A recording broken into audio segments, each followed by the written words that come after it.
сәлеметсіздер ме, құрметтілерім, қалдарыңыз қалай? Мен сіздерге өткенде Таразға барамын деп уәде еткен едім ғой. Өкінішке қарай қазір вирус өршіп кеткендіктен Таразды сәл кейінге шегеруге тура келді. Вирус өзімнің де отбасымда айналып өткен жоқ. Өкінішке қарай, сондықтан қазір таза ауаға, табиғат аясына, яғни Көлсайға баруды шештім. Көлсайға қазір жолдамын. Кеш батты, шелектен өттік. Көлсай көлдері Алматыдан шығысқа қарай 280 шақырым жерде, Кеген ауданына қарасты сұлу жер. Көлсай көлдерін солтүстік Тянь-Шаньның інжу маржаны деп атайды. Талай ақынның жырына, сазгердің әніне арқау болған әсем Көлсай жыл 12 ай құлпырып ажарынан таймайды. Сонысымен де жергілікті халықпен бірге алыс жақын шетелдердегі туристердің қызығушылығын тудырады. Көлсайдың саф ауасы біз сияқты қаланың қарбаласы мен түтінінен қашқан жандарға таптырмас мекен. Біз сәуірдің 4-інде Алматыдан кешкі сағат 6-лар шамасында шыққанбыз. Құлжа трассасымен Шелек, Байсейіт, Сөгеті, Көкпек, Аласа, Жалаңаш және Саты бағытымен жүрдік. Көлсай көлінің басына түнгі 10-да жеттік. Жол өте жақсы. Жол бойында бұрылыстарды көрсететін белгілер жарқырап тұрғандықтан қараңғыда адаспайсыз. Жол бойында қар күрелген. Алайда қараңғыда жолды кес-кестеп өтетін малды абайлау керек екен. Және таулы аймақта бұрылыстар көп болғандықтан жылдамдықты асырмай байқап жүрген абзал. Қараңғыда Кегеннің тұмса табиғатын тамашалай алмасақ та, қол созым жерде тұрғандай шашыраған жұлдыздар таулы аймақтың түніне ерекше көрік бере түсті. Оны камера көрсете алмады, көзбен көру керек. Көлсай ұлттық паркіне кіру үшін экологиялық постқа адам басына 792 теңге, ал машина үшін 200 теңге төлеу керек. Біз Көлсайдың тура басындағы Көлсай Lakes Village қонақ үйінен орын жалдадық. Бірнеше күн бұрын хабарласқан күннің өзінде хостелдің ғана орын табылды. Біз Айкөнай мен хостелға келіп орналастық. Міне менің кішкентай Айкөнайым. Мынау Айкөнайның төсегі, мынау әкесінің төсегі, мынау менің төсегім. Осындай шағын бөлме.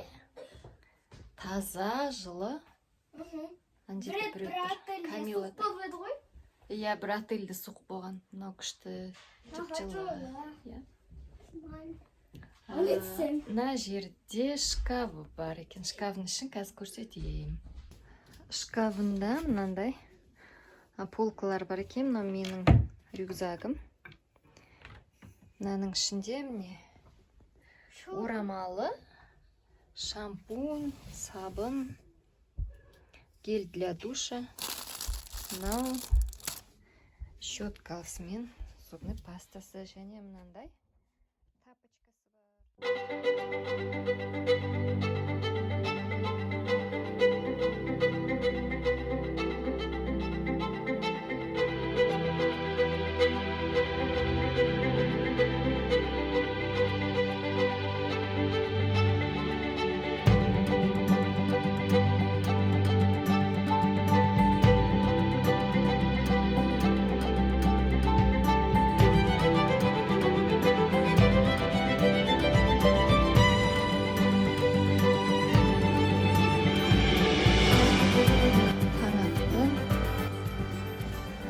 Ас ішуге енді барамыз.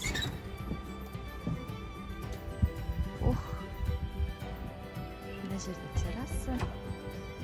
Шай заказ беруге болады екен. Осы жерде отырып шай ішуге болады дейді. Міне көрініс.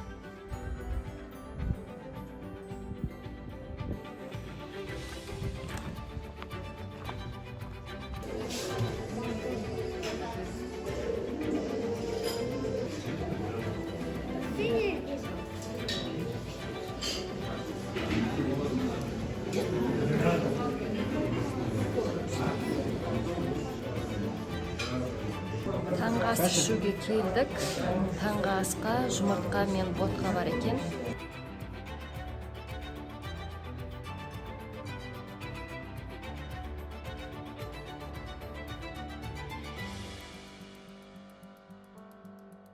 Біз орналасқан қонақ үйдің кафесінде тағамдар өте дәмді болды. Хостелді жалдау бағасына таңғы ас кіргендіктен түскі асқа ғана ақша төледік. Түскі астың орташа құны адам басына 2000 теңгедей шықты.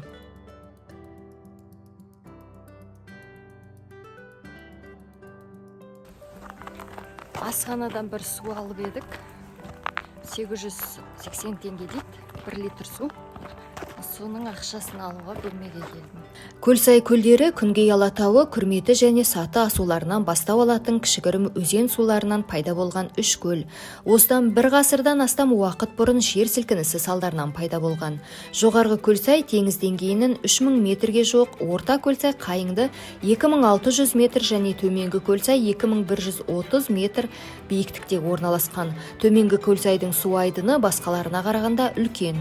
Көлсай көлдерінің табиғаты әсем тау шатқалымен жалғасады. Біз осы төменгі Көлсайдамыз. Көлсайдың басқа көлдеріне жаяу немесе атпен баруға болады.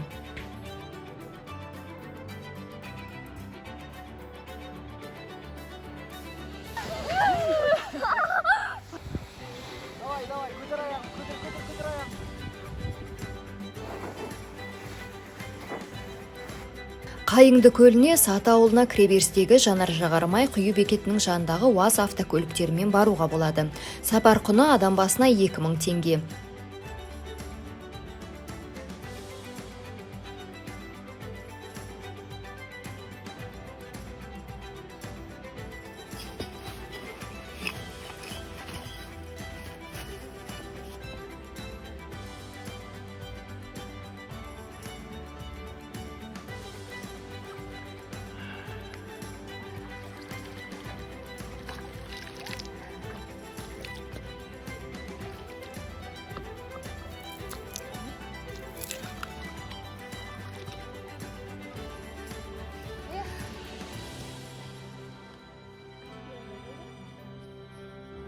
Осы табиғатты аялайық, халқым. Осындай сұлулығымызды бағалайық, ұрпағымызға аманат етіп дұрыстап қалдырайық, мусор шашпайық. Неше түрлі Семей деген сияқты, Өскемен деген сияқты жазулар жазбайық енді. Көлсай көлдері ұлттық паркінің аумағында өсімдіктің 704 түрі, жануардың 226 түрі және құстың 197 түрі кездеседі.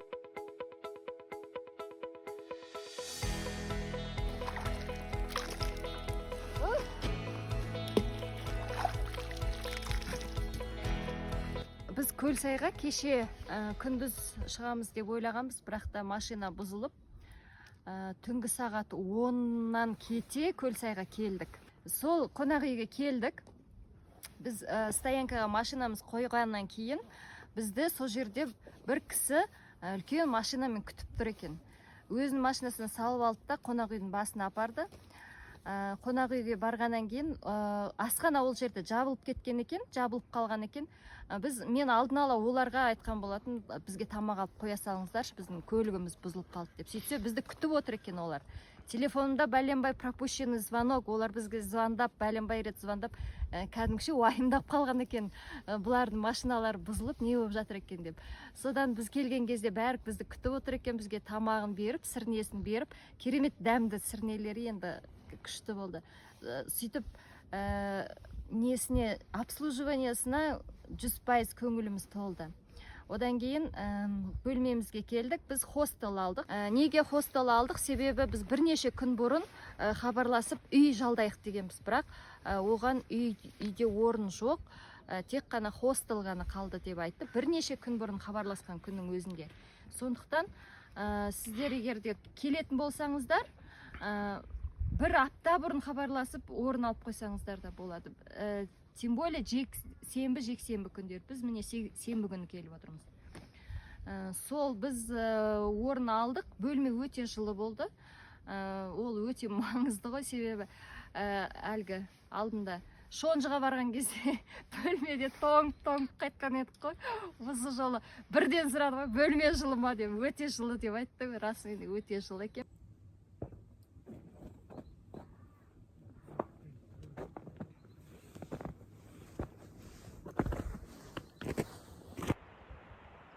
Анау тропинкамен адамдар кетіп бара жатыр.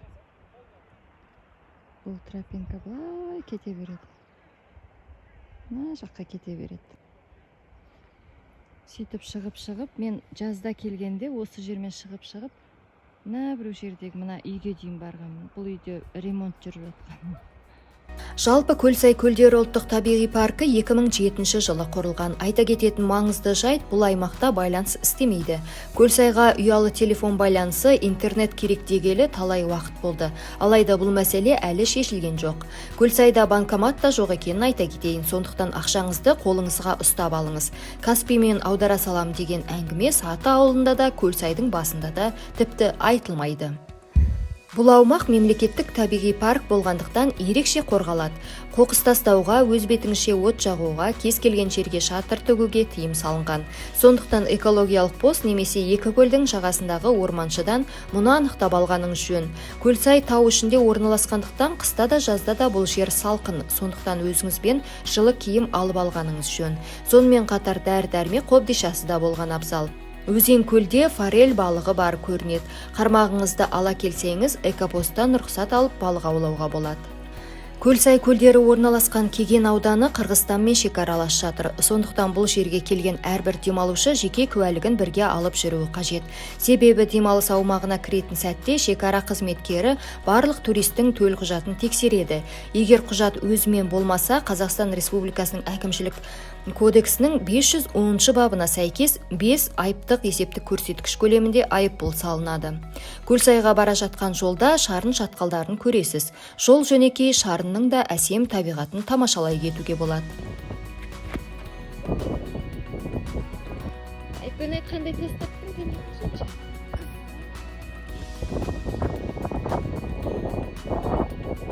Анау жерде балалар таудың жуасын сатып жүр. 250 теңге бір пучогы. Мен 2 жуа сатып алдым.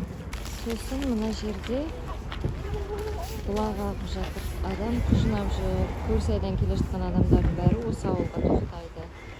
Себебі мына жерде дүкен бар. Мына жерден су алады. Мына жерде құрт майларын сатып тұр, көжелерін сатып тұр. Міне туристер жүр.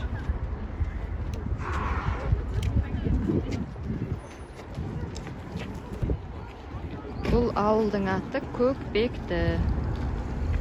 Шарынға баратын, Көлсайға баратындардың бәрі осы ауылға тоқтайды жолда. Құрметті көрермен, менің видеом сізге қызықты әрі пайдалы болды деген үміттемін. Менің каналыма жазылып, лайк пен қолдауды ұмытпаңыз. Ішкі туризмді дамытайық, сапарымыз сәтті болсын.